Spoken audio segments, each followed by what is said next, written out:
जी अस्सलाम वालेकुम, कैसे हैं आप सब लोग? ठीक हैं?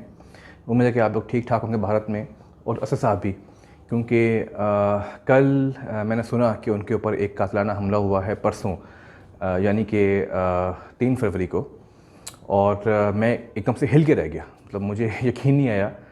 फिर मैं यूट्यूब पे गया, वहाँ पे गूगल पे गया, यूट्यूब पे, वहाँ पे मैंने कंफर्म किया, मैंने डिफरेंट इंडियन चैनल्स देखे, तो वहाँ से मुझे कंफर्म हुआ कि वाकई ऐसा हुआ है। तो मैं तो बहुत परेशान हो गया, और फिर मैंने कल एक शॉर्ट सा आपको एक मैसेज दिया कि इंशाल्लाह इस पर रिएक्शन दूंगा। तो आज मेरे पास 2 वीडियोज़ हैं इसकी, एक जिसमें इन पे हमला हो रहा है उसकी सीसीटीवी वीडियो है, और दूसरा जो उनकी स्पीच उन्होंने पार्लियामेंट में की इस हमले के बाद। तो दोनों को मैं देखने वाला हूँ, लेट्स सी कि हुआ क्या एक्चुअली, और मैं बगैर वक्त ज़ाया किए इसको मैं देखना चाहूँगा। सो एक तो मेरे पास इनकी वीडियो है जिसमें इन पर हमला होता हुआ दिखाई दे रहा है, ये लाइव फुटेजेस हैं उस वक़्त की, तो इसको हम देखते हैं, और दूसरा फिर इनकी स्पीच सुनते हैं जो पार्लियामेंट में उन्होंने दी है इस हमले के ऊपर। सो इस वीडियो को हम स्टार्ट करेंगे अब। Republic TV has accessed the CCTV footage. अच्छा, रश नहीं है Exclusive यहाँ पे। CCTV footage accessed by Republic TV, putting out the CCTV footage on your screens. That's a grainy video. The first video of the attack on Asaduddin Owaisi's convoy. The first video coming in, and in this video you can also see the attackers. The video has been slow mode. You see there the attackers opening fire. A man in a white jacket opening fire on the convoy in what looks like a deliberate attack. Oh my God. Looks like a deliberate attack. And Yes, Republic of course, TV has ये तो planned accessed attack लग रहा है। the CCTV. Look at that. The man in the video not identified, but his face can be seen clearly. There are 2 Face people साफ seen. In खुला हुआ fact, है, थोड़ा one of the cars can be seen. One of the cars can be seen colliding with one of the attackers. If you look at this video very, very closely, the video has been captured on Republic TV, first channel. Look at that. The attacker has been caught on. The attacker has been caught on CCTV. Yes. And we can see the attacker opening fire there, opening fire, loading a gun, and one of the cars, in fact, seen moving towards one of the attackers who's in the background and clearly visible in this sequence. Republic has accessed this video. This is a video of the attack on Asaduddin Owaisi. And the attacker has been seen here very, very clearly in this footage. एक बंदा भी गिरा है गाड़ी से।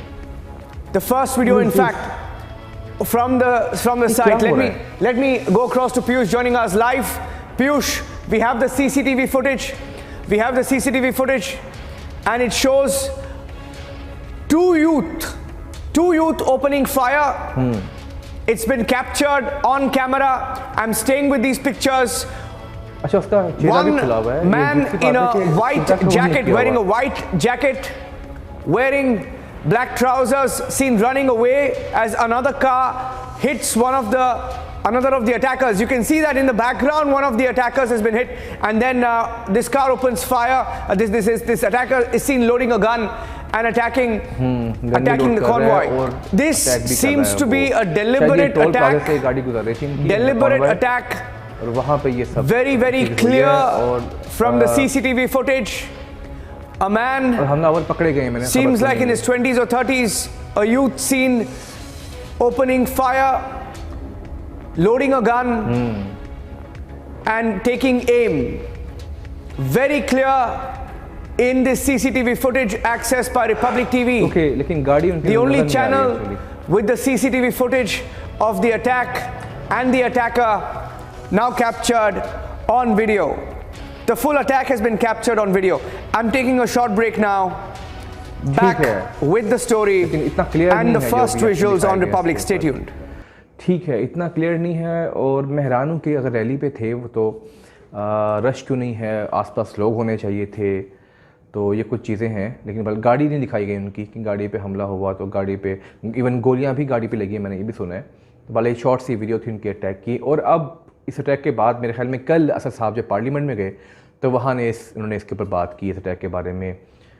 तो उस video को देखते हैं, लेट्स सी कि असद साहब क्या कह रहे हैं एक्चुअली, उनका क्या वो है। शॉर्ट सी वीडियो है, और इसको मैं स्टार्ट करता हूँ अब।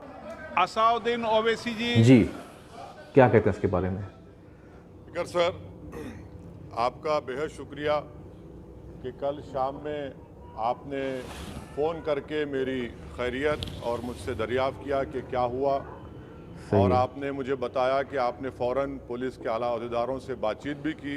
मैं आपका बेहद शुक्रिया अदा करता हूं कि आपने अपनी संवैधानिक जिम्मेदारी को एक रुकने पार्लिमान की जान पर जब कातिलाना हमला किया गया टोल गेट पर, आपने उस बात की, मैं आपका शुक्रिया अदा करता हूं।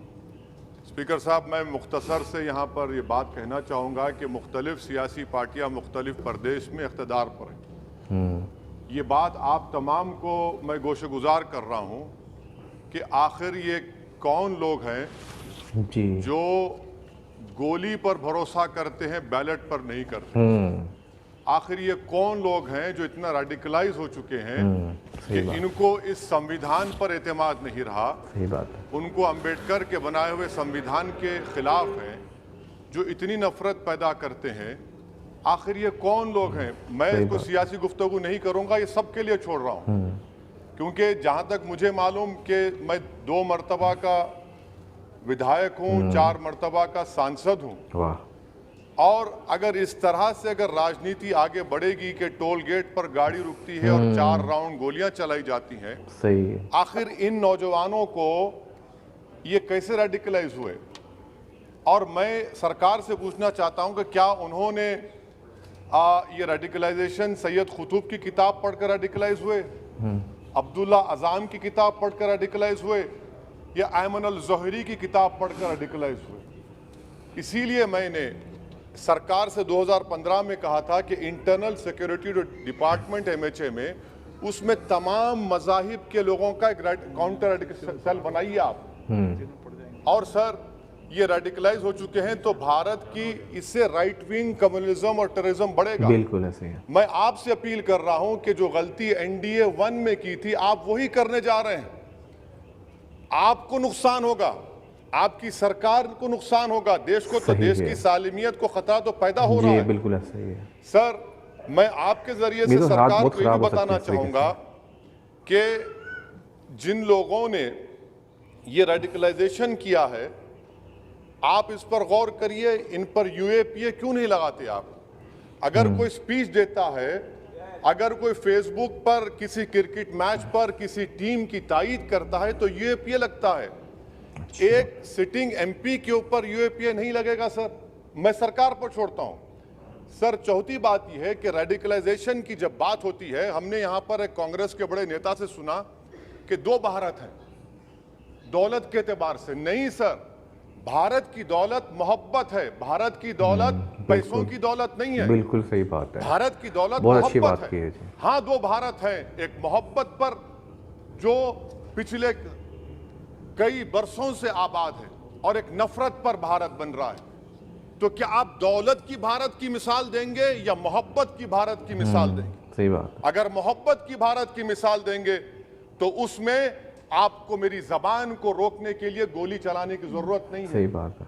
इस 2 भारत को समझने की जरूरत है। सही बात सर, खत्म सर, मुझे खत्म सर सुनिए सर, मैंने करीब से 6 फीट से गोलियां देखी, मुझे बोलने दीजिए सर। हो सकता है कि कल दिन ना देखूं मैं। अल्लाह, अगर मैं यहाँ पर नहीं बोलूंगा तो कहां बोलूंगा सर? आप मुझे प्लीज बोलने दीजिए सर। मैं आपसे गुजारिश ये करना चाहूंगा कि आप हरिद्वार में, रायपुर में और इलाहाबाद प्रयागराज में मेरे बारे में क्या कहा गया? आपके नाईबी की रिपोर्ट है ना, आप क्यों छुपा रहे उसको? देखिए, मैं मौत से नहीं डरने वाला हूं, हम सबको जाना है इस दुनिया से। बल्कि मैंने कह दिया कि मैं इस वतन में पैदा हुआ, मेरी मां की कोख से तो जमीन पर लिटाया गया।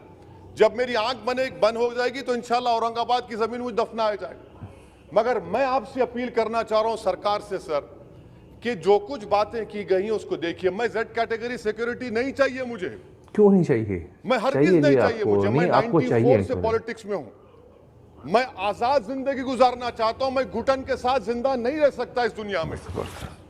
मुझे जिंदा रहना है तो अपनी आवाज उठाना है। मुझे अब जिंदा रहना है तो सरकार किसी के उनके खिलाफ बोलना है।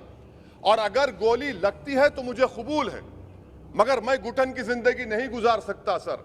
मेरा मानना यह है कि संविधान में अगर देश के गरीबों को, मजलूमों को, अल्पसंख्यक समाज को सिक्योरिटी मिलेगा तो मुझे मिलेगी। सर, आपकी चिंता हमें है ना सर, इसलिए सिक्योरिटी दे रहे हैं सर आपको नहीं सर, देश के गरीब बचेंगे तो मैं बचूंगा। ओवैसी की जान इखलाक पीलू से बढ़कर नहीं है सर। ओवैसी की जान उस वक्त बचेगी जब गरीब की जान बचेगी।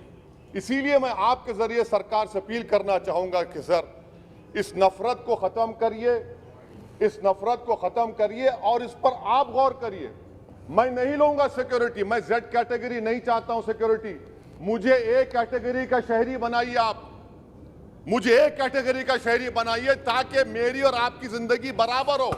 जब देश के प्रधानमंत्री पर सिक्योरिटी ब्रीच हुआ, अपोजिशन की तरफ से मैंने कहा था कि गलत हुआ। सब सेकुलर पार्टी के लोगों ने कहा कि ओवैसी तुम क्यों बोले, तुम क्यों बोले। मैंने कहा नहीं, देश का प्रधानमंत्री मेरा है, सिक्योरिटी ब्रीच हुई तो एक्शन लेना चाहिए। मगर 4 मर्तबा के एमपी पर कोई 6 फीट के फासले से 4-4 गोली चलाता है। मुझे मौत है, हम सबकी मौत है, मगर मैं इन गोली चलाने वालों से डर कर खामोश नहीं बैठने वाला हूं। और मैं दुआ करता हूं कि उत्तर प्रदेश में पुरअमन पोलिंग होगी इंशाअल्लाह। उत्तर प्रदेश की जनता गोली चलाने वालों का जवाब बैलेट से देगी, नफरत का जवाब मोहब्बत से देगी और कमजोरों को दबाने का जवाब हिस्सेदारी से देगी। मेरी आपसे गुजारिश है सर कि मुझे जेड कैटेगरी नहीं चाहिए, मैं रिजेक्ट करता हूं। आप इंसाफ करिए सर, उस पर यूएपीए लगाइए। और इनके दिमाग कौन है? 2 लोग रेकी करते हैं, उनको मालूम कि मैं मीरठ की ठोर से आ रहा हूं उस टोल गेट पर, और 6 फीट के फासले पर गोली चलाते हैं। तो आप देख लीजिए सर, आप सरकार के हवाले, अगर आप इंसाफ करना चाहे आप इंसाफ कर सकते, मगर रेडिकलाइजेशन आपको नुकसान पहुंचाएगा और इससे राइट विंग टेररिज्म बढ़ेगा। शुक्रिया सर। बहुत ज़बरदस्ती, बहुत वाकई में एक शेर बोल रहा था। असद जो है वो शेर है, एक्चुअली शेर बोल रहा था। बड़ी अच्छी बात है कि यूएपी के बारे में जानता नहीं है वो, आप लोगों का एक अपना कोई रूल है मे बी। लेकिन एक बात मैं कहूँगा कि सिक्योरिटीज़ ही कैटेगरी की लेनी चाहिए इनको, बिकॉज इनके साथ बड़ी उम्मीदें जुड़ी लोगों की, ना सिर्फ मुसलमानों की बल्कि दलितों की, हिंदुओं की भी। एक्चुअली लोग बड़ा पसंद करते हैं इनको। अगर ये अल्लाह ना करे, खुदा ना खास्ता कुछ को हो गया तो एक बहुत बड़ी उम्मीद टूटेगी भारत में, ना सिर्फ मुसलमानों की बल्कि बहुत सारे दूसरे लोगों की भी। तो मेरे ख्याल में इनको सिक्योरिटी लेनी चाहिए, ऐसा नहीं करना चाहिए। ये मैं इनका साथ नहीं दूंगा इस बात के ऊपर। एक बड़े लेवल के लीडर हैं, 4 बार के एमपीए हैं। देखिए 4 बार के एमपीए कह रहे थे ये मैं हूँ तो मुझ पे गोली चली तो ये अच्छी बात नहीं है। लेकिन जब 4 बार के एमपीओ को फिर सिक्योरिटी भी लेनी चाहिए, भी ये इंसाफ है एक्चुअली। तो इनको सिक्योरिटी दे देनी चाहिए और ये ख़ुद कभी नहीं लेंगे। जो इनके पार्टी के रहनुमा हैं उनको चाहिए कि इनको कन्विंस करें कि ये सिक्योरिटी लें, क्योंकि अगर अल्लाह ना करे इनसे कुछ हो गया तो एक बहुत बड़ा खला पैदा होगा और बहुत सारी उम्मीदें, बहुत सारे दिल टूटेंगे भारत में। भारत में दिल सिर्फ लाखों में नहीं है, करोड़ों में, इवन अरबों में दिल है।